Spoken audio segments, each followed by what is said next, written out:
সন্তান তো সন্তানই, সে মোটা হোক, চিকন হোক, আর চেহারা ভালো হোক বা না হোক, আমার সন্তান আমার কাছেই আমার কলিজা। সে আমার নিজের পেট থেকে হয়েছে।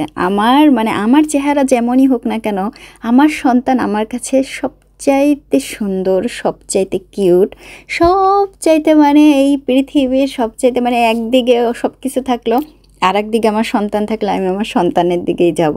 প্রত্যেকটা মাই এরকম, প্রত্যেকটা বাবাই এরকম। কোনো মায়ের কাছে তার সন্তানের নামে কিছু বললে মা ঠিক থাকতে পারে না। আর বাবা কি করে জানেন? বাবা তো পুরো রুখে দাঁড়ায়, এই তুমি আমার সন্তানকে এরকম বললা কেন, তুমি চলে যাও এখান থেকে। আর মা কি করে?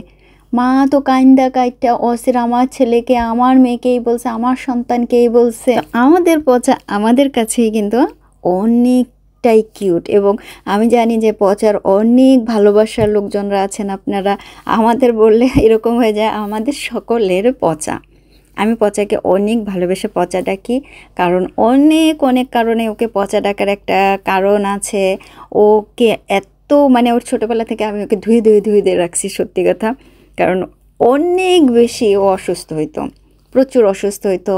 আমি একা একা ওকে দেখে রাখছি। তারপর ওকে ডে কেয়ার সেন্টারে দিতাম। ডে কেয়ার সেন্টারে যাওয়ার পর থেকে অসুস্থ হইতো, আবার নিয়ে আসতাম কয়েকদিন পরে সুস্থ টুস্থ করে, আবার যখন পাঠাইতাম আবার অসুস্থ হইতো। পরে আস্তে আস্তে করে ওর নাম দিলাম পচা।